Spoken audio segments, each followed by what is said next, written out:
Bonjour tout le monde, je me présente François Guillon du domaine de la templerie. Donc, encore présent cette année pour l'atelier culinaire. J'ai pas la chance de vous voir en personne, pas le même contact que d'habitude, mais je vais regarder la caméra puis on va être en tête à tête aujourd'hui.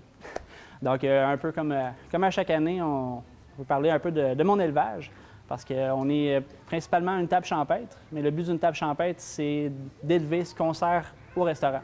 Donc, tout ce qui est de notre élevage, donc, principalement de la volaille, donc les oies, canards, pintades, faisans, perdrix, de la dinde sauvage, des chapons. Donc, niveau volaille, c'est ça. C'est quand même un pas pire élevage. Puis au fil du temps, on a de l'espace en masse, donc on grossit un petit peu avec les moutons. Donc, moutons, agneaux qu'on élève aussi sur la ferme, et les sangliers. Donc, les sangliers qui est notre produit vedette aujourd'hui. Donc, notre élevage de sangliers, ça a grossi un peu avec le fil du temps, mais là, j'ai agrandi mes parcs les dernières années. J'ai investi beaucoup au niveau des bâtiments pour avoir des bâtiments plus adaptés pour les porter, parce qu'ils font les porter la majorité du temps l'hiver. Donc, ça prend des bâtiments plus hermétiques pour tout ça. Donc, on en a un qui va être dégusté aujourd'hui. Malheureusement, vous n'y goûterez pas. Pour y goûter, vous pouvez toujours soit venir au domaine de la templerie une fois que le confinement va être réouvert, les restos vont être réouverts et tout ça, ou sinon, on a toujours la possibilité de faire des repas sur livraison. Donc, livraison ou take-out qu'on fait ces temps-ci, donc soit pour les événements, fête des pères, les longues fins de semaine, fête du travail, je vais sûrement en faire encore des livraisons. Même si les restaurants sont ouverts, il y a une clientèle différente qui ne veulent pas nécessairement venir au restaurant, qu'on va chercher avec ça. Donc, on va revenir sur le vif du sujet, donc les produits de notre ferme et aussi les produits de la région. Parce que, bien entendu, une table champêtre, c'est les produits de notre élevage et du terroir, qui est le terroir québécois. Donc, vraiment tous les produits du Québec qu'on peut aller chercher. J'en ai une petite gamme aujourd'hui qu'on a été chercher. Donc, on va faire le tour au fur et à mesure des recettes. Donc, on va commencer avec le petit morceau de sanglier. Donc, je l'ai déjà fait mariner. Idéalement, pour la marinade, c'est de le faire 4-5 heures avant. Pas une journée. Il y en a qui disent 24 heures. Là, 24 heures, c'est un petit peu trop. Souvent, le sel va commencer à cuire la viande. Donc, si ça cuit la viande, on vient de perdre un peu d'humidité dedans, dans de la texture qu'on veut, qui est juteuse, vu que c'est une viande qui se sert rosée. Donc, on peut le faire en braisé aussi, plus cuit, mais là, aujourd'hui, c'est vraiment un morceau de longe. On va le servir rosé au cœur. Donc, je ne sais pas si on voit les petits quadrillés. J'ai déjà fait un quadrillé sur la viande. Donc, on les voit-tu bien? Le côté gras qui a été quadrillé pour que le gras fonde plus vite, et lui donner une texture un peu croustillante. Et la petite marinade très simple, des herbes du jardin, avec une touche d'ail, les épices, des petites épices à steak que vous aimez bien, sel, poivre. J'aime bien le paprika fumé aussi, qui donne un petit goût qui va très bien avec le barbecue, le côté fumé qui vient relever la viande énormément. Et une petite touche d'huile. Donc, l'huile du Moulin des Cèdres, qui n'est pas loin de chez vous, qui n'est pas loin de chez nous non plus. À cette heure, avec la 30, on est collé. Avec cette huile-là, je vais en profiter en même temps pour y aller avec l'accompagnement que j'ai fait aujourd'hui, les petites asperges. Donc, les asperges de la ferme Quinn à l'île Perrot, qu'on va juste enrober d'huile tout de suite. Ça va laisser le temps à l'huile de rentrer dedans, salé, poivré, qui est bien important dans tout ce qu'on fait, toutes les étapes. Salé, poivré. Sinon, il manque quelque chose. Avec les asperges, je vais rajouter un petit peu de vinaigre balsamique aussi. Donc, balsamique réduit. Je le fais réduit avec du sirop d'érable, vu que un autre côté de la production, c'est producteur de sirop d'érable. Donc, on a beaucoup de produits de la maison. Donc, ça pour les asperges, on va brasser ça un petit coup. Ah, et il m'en manquait un. De l'ail. L'ail que j'ai pris au marché fermier à Huntingdon, qui est à côté de chez nous. On est à Gunmanchester, mais Huntingdon, Gunmanchester, ça fait partie de la même gang.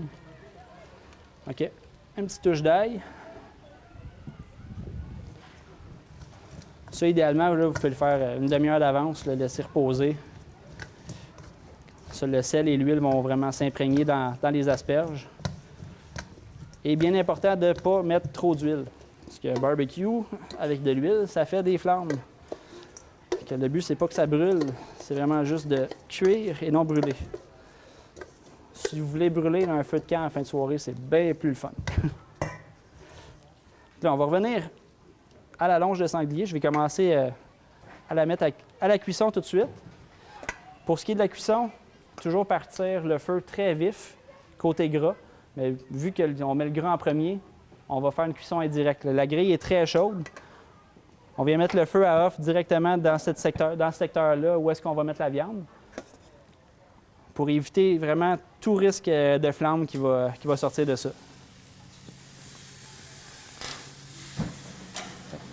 Ça n'a pas été long, hein? Ça, c'est parce que je n'ai pas enlevé assez d'huile. Et la grille est très chaude.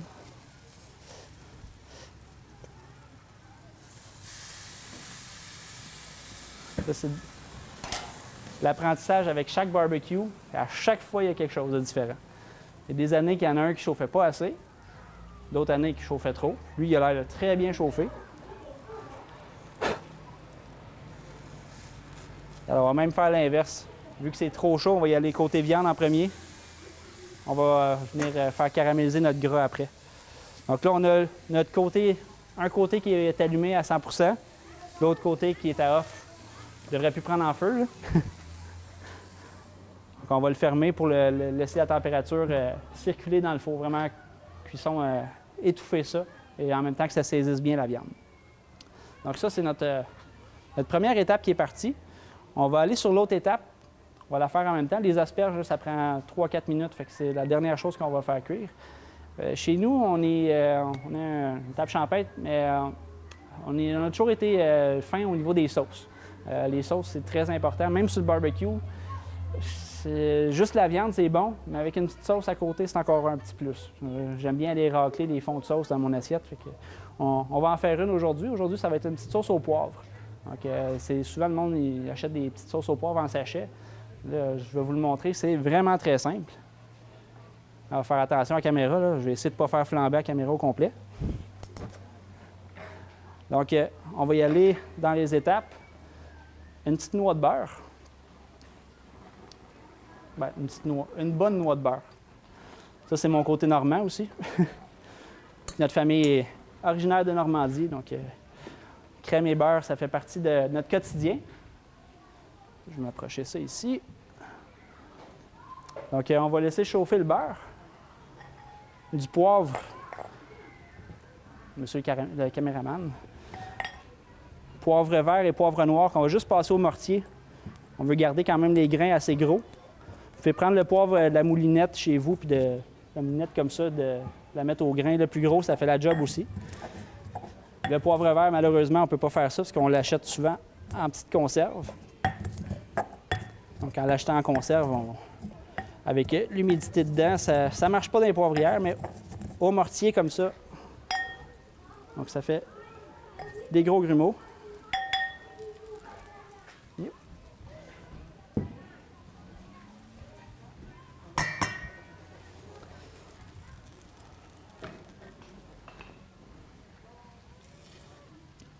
Donc, on attend que le beurre soit presque fondu. On va faire revenir notre poivre. Après, on va y ajouter des autres ingrédients tranquillement.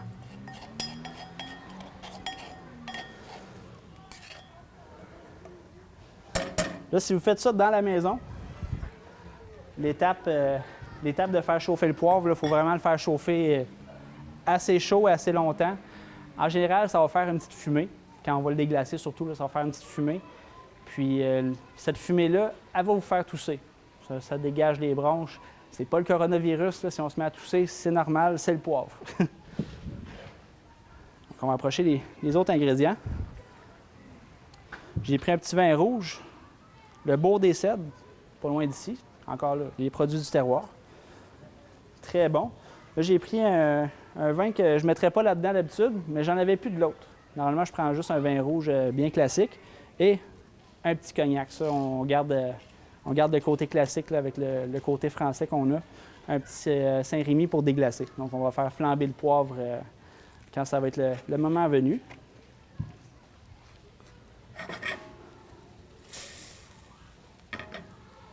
Donc là, on voit que ça commence à chauffer. Il faut vraiment que ça chauffe en masse. Donc une fois que ça va être bien chaud, le poivre va être revenu, on va commencer à ajouter des oignons, champignons. Des champignons. Un autre petit produit, c'est un de mes amis, Michael Gervais, de Hinchinbrook à Thurston, là, vraiment perdu dans le bois sur le bord des lignes. Du Haut-Saint-Laurent, on a des bons producteurs. Donc lui, il produit des champignons.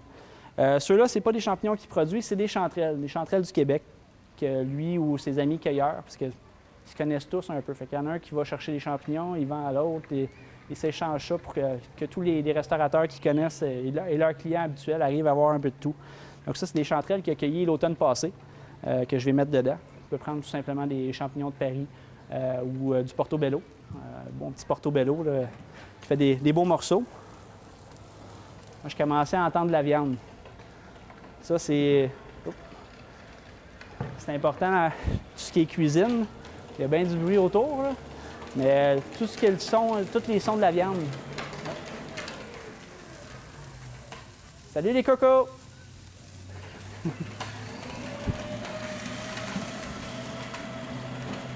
C'est les joies du direct, on dirait. Donc là, on voit la viande, même si je ne l'ai pas mis côté gras, le gras a commencé à fondre, il a fait une petite croûte déjà. On va le remettre ici. Et l'autre côté, un beau quadrillage. Donc, quadrillage, le poêle était vraiment chaud. Le barbecue était vraiment chaud pour faire un beau quadrillage comme ça. On laisse toujours du même côté. Je ne veux pas le faire fondre trop rapidement. On referme ça ici. Je ne sais pas si on l'entend. On l'entend bien, c'est bon. Ça, c'est les grains de poivre qui sont en train de revenir, puis de pétiller. Donc, quand ça commence à pétiller, c'est bon signe. D'habitude, à la maison, ça va un petit peu plus vite que ce rond-là sur le barbecue. On va y arriver pareil. Ah. Les gars qui touchent, je pense que c'est le poivre qu'ils ont eu. Quand on l'entend, ça commence à crépiter. On va rajouter les petits oignons dedans. C'est pas encore les oignons du jardin, malheureusement. Parce qu'en plus de l'élevage, en saison, on a tous les légumes qui viennent de notre jardin, les fines herbes aussi. Donc, c'est un passe-temps que j'ai qui sert à me relaxer, disons, à aller jardiner. Changer la routine. Donc, on y rajoute les oignons. On va attendre un petit peu que ça chauffe au maximum, les faire revenir, les rendre translucides un petit peu. Après ça, on va déglacer. On va déglacer avec le cognac. On va ajouter le vin rouge et j'ai du fond de veau. Donc, il y a du fond de veau. Okay.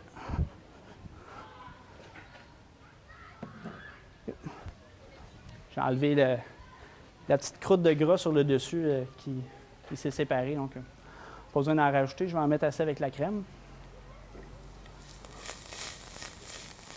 Donc ça s'en vient, ça ne sera pas trop long.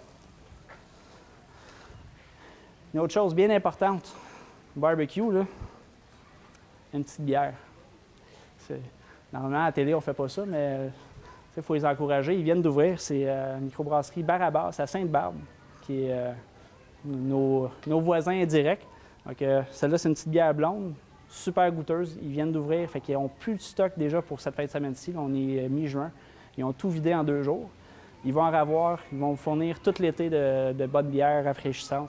Puis ils en ont des belles variétés qui s'en viennent au fur et à mesure des saisons. Là. Avec le printemps qu'on a eu, on a dû repousser l'ouverture, mais il faut la déguster.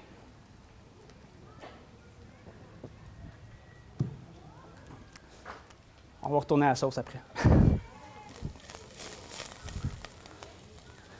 pas si vous sentez le poivre là, qui commence à sentir comme il faut. Fait que là, les oignons ont coloré un petit peu. On remet ça ici. Là, l'étape qu'il faut faire attention aux sourcils.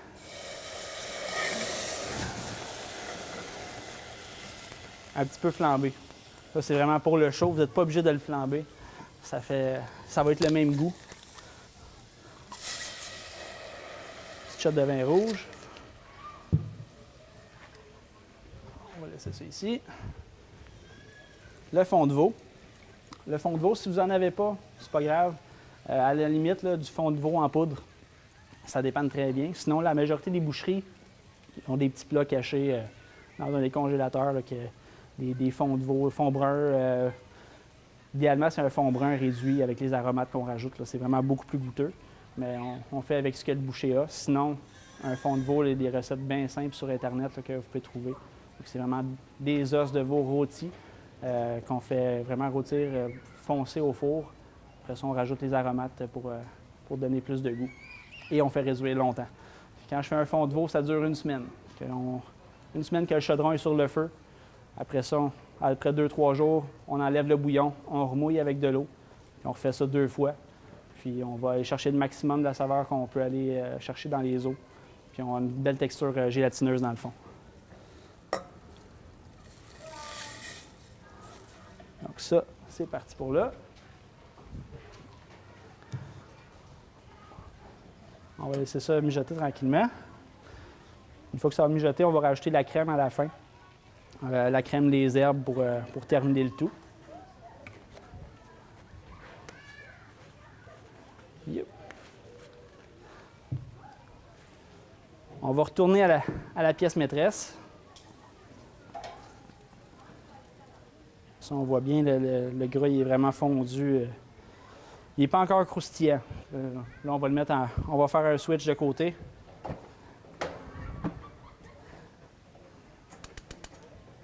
Yep.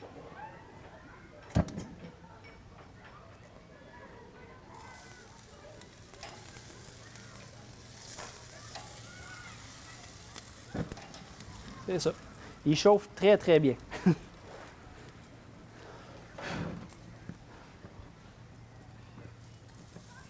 On va même le laisser ce côté-là, il est moins chaud finalement. Parce qu'il n'y a presque pas de gras dessus, puis il a déjà fondu en bonne partie. Puis ça réallume encore, fait que la grille était très, très chaude. Ça, pour la cuisson du sanglier, c'est comme les steaks. C'est chaud. Allez juste toucher la viande, vous allez sentir la texture. Donc, la texture, ce qu'on veut, on veut qu'il soit saignant. Donc, pour le toucher, donc, il y a une viande qui est bien cuite. On va venir toucher nos 2 doigts comme ça. Ça, c'est une viande qui est bien cuite au toucher. On change de doigt. Ça va être médium. Non, l'inverse. Saignant, médium, bien cuit. C'est bien rare que je pense à faire ça. D'habitude, je le fais, puis je sais qu'elle cuit ça. Donc, on va aller vraiment chercher au milieu. La texture de la paume du pouce, elle va durcir un peu la différence. Puis là, si on veut semelle de botte, on fait comme ça. Là, ça va être vraiment de la semelle de botte.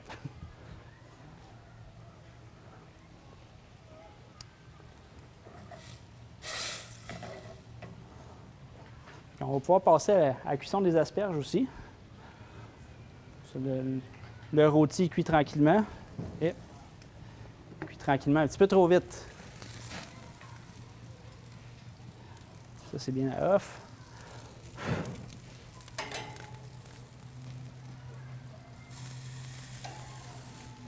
Sauf que quand vous avez un morceau qui est plus gros aussi, vous pouvez faire la cuisson des 4 côtés, pas juste up and down, mais vraiment aller chercher les 4 côtés pour une belle caramélisation au niveau de la viande. Donc là, les asperges de tout à l'heure.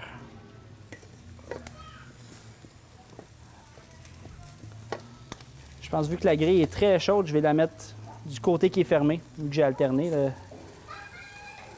le côté ouvert tantôt.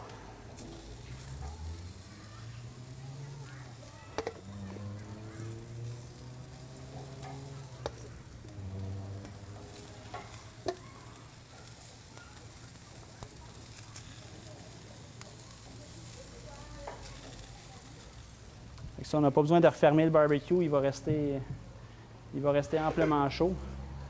Puis notre viande aussi qui est bien avancée. Yep.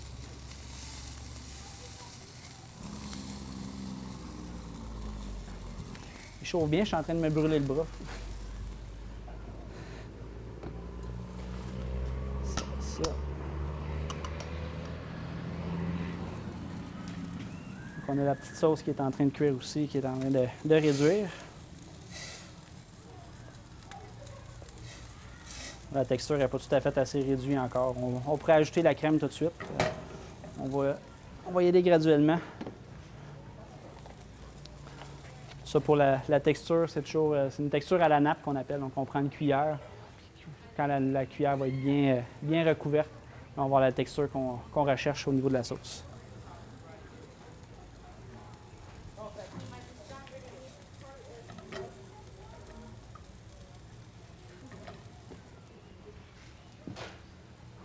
Et, chose importante, pas besoin de rajouter du poivre pour celle-là, il y a assez de poivre. Le sel.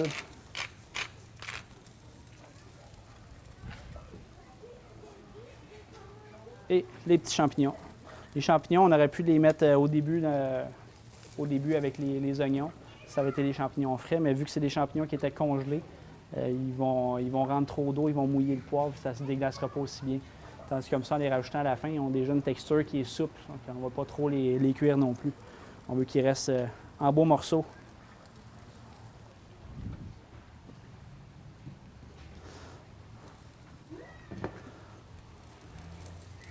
Donc là, les asperges, on peut les retourner de côté.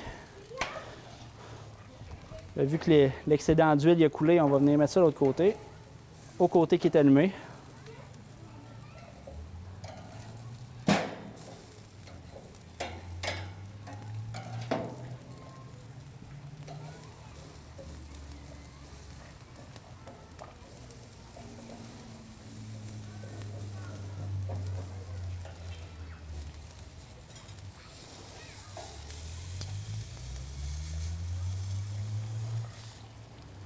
Ça, dans le morceau ici, il y a ce côté-là qui est un petit peu plus fin.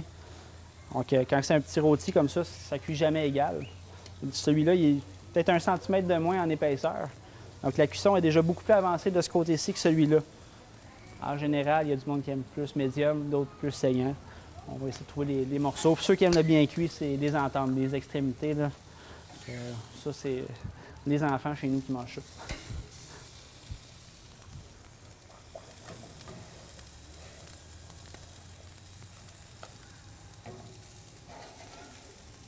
Tourner une dernière fois les asperges.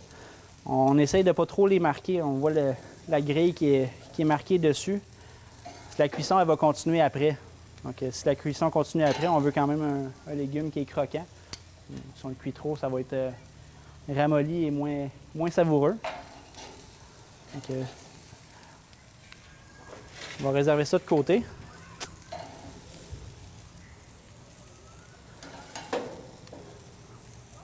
À la place des asperges, quand c'est la saison des zucchinis, des courgettes, j'en ai des tonnes dans le jardin. Donc, c'est souvent des courgettes qu'on va mettre comme légumes d'accompagnement pour des petits plats comme ça. Et aussi, chose importante avec la viande, comme la cuisson est continue. Donc, une fois qu'on arrive proche de notre cuisson, on arrête ça, on le met de côté pour le laisser reposer. Comme ça, la viande elle va continuer à cuire tranquillement. Donc, on va aller une cuisson de plus que ce qu'on touche. Donc, notre truc du pouce de tout à l'heure, ça va continuer environ une cuisson de plus à laisser reposer à température ambiante.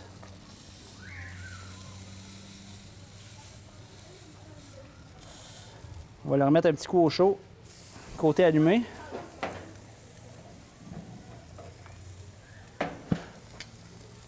On va refermer ça pour un petit 2 minutes. Et la sauce qui continue à avancer tranquillement. Fait qu'éventuellement, si vous passez à la templerie, gênez-vous pas, vous avez des questions sur les cuissons des viandes que vous venez chercher au domaine. Parce on a les viandes, le sanglier, on a quelques découpes à la maison. On a aussi des produits transformés comme des saucisses maison produites avec notre élevage de tout ce qu'on élève à la ferme. Aussi des producteurs de la région. Donc, l'agneau, je fais quelques agneaux par année pour l'instant. Donc, je prends ceux des voisins quand je n'ai plus. On essaie de compléter ça. Mon but premier, c'est vraiment ma ferme, de vraiment diversifier au maximum tout ce qu'on a au niveau de l'élevage. Et ensuite, les voisins, amis et tout ça qui travaillent avec nous autres, avec les produits de qualité qu'on a au Québec, on essaie de les mettre en valeur au maximum.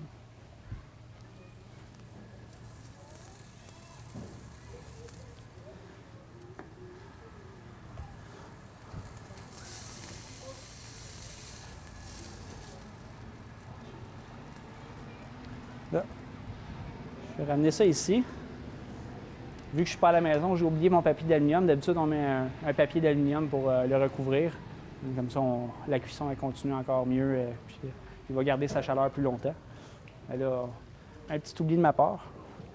Au niveau du barbecue, c'est fini. Fait que, on va éteindre ça. On va juste attendre que la sauce continue.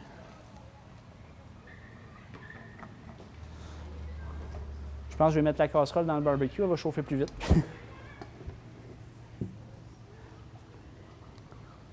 On peut rajouter des petites herbes aussi. Ciboulette du jardin, fraîchement cueillie 20 minutes avant de partir. Donc, ça, encore là, vous pouvez mettre ce que vous voulez aussi. Il ne faut pas arrêter avec les recettes fixes. Les recettes, c'est fait pour être modelé selon ce qu'on a. Donc, si vous avez quelque chose qui pousse chez vous, ciboulette, origan, des choses comme ça dans le jardin, il faut en mettre. Il faut mettre ce qu'on aime dans nos recettes. C'est ça l'important. On va attendre ça, que ça avance.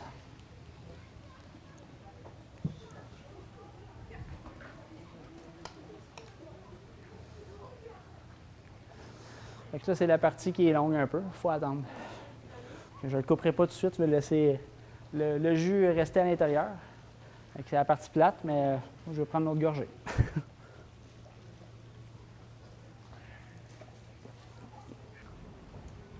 On va le laisser réduire tranquillement, puis la viande ne devrait pas être si pire. Fait comme je disais tantôt, ce côté-là devrait être un peu plus cuit. Non, l'inverse. Ce côté-là devrait être un peu plus cuit que celui-ci.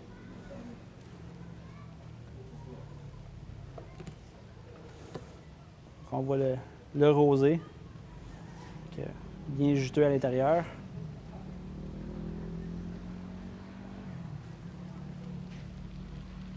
Ah, il est quand même pas si mal. Ils sont pas mal égales. Il est un petit peu plus épais, mais un peu plus étroit. Il a chauffé presque égal.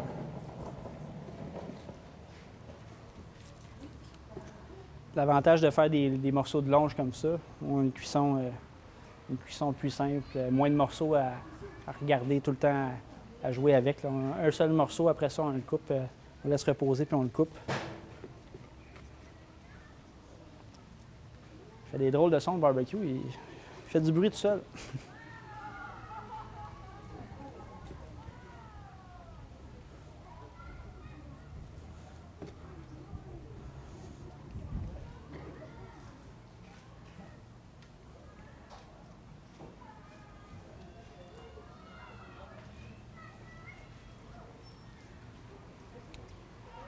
Ça. Idéalement, c'est de mettre un petit pot avec la sauce à côté. Comme ça, le monde, ceux qui veulent plus juste goûter la viande, goûtent juste la viande. Ou un filet de sauce, là, selon vos goûts.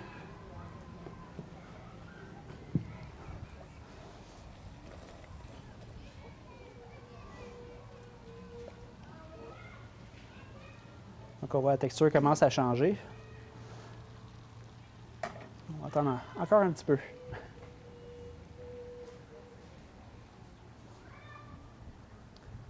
Pour les asperges aussi, je rajoute tout le temps une petite goutte de vinaigre balsamique dans l'assiette. Quand vous faites dresser une petite assiette, là, je vais le faire dans le plat, mais faire un petit design, surtout s'il est bien réduit. On va faire un beau dessin, une belle présentation juste avec ça. On va venir vraiment napper les asperges, rajouter une petite touche de plus, puis si des assiettes blanches, on va faire une belle coloration. Parce que le but, c'est pas juste la bouffe, c'est l'œil.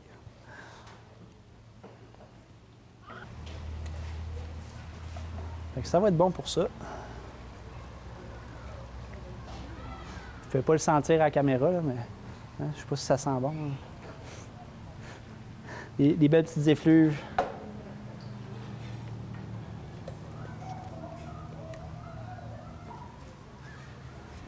Oh.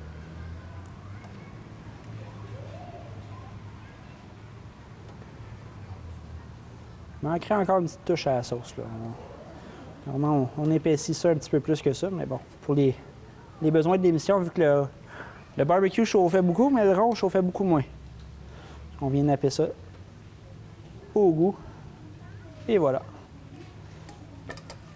Donc, la petite longe de sanglier avec une sauce au poivre et chanterelle, avec les asperges, de la ferme Quinn, de Stéphanie et Philippe Quinn de la ferme Quinn, puis les autres petits produits à droite à gauche là, que j'ai pris pour compléter le tout.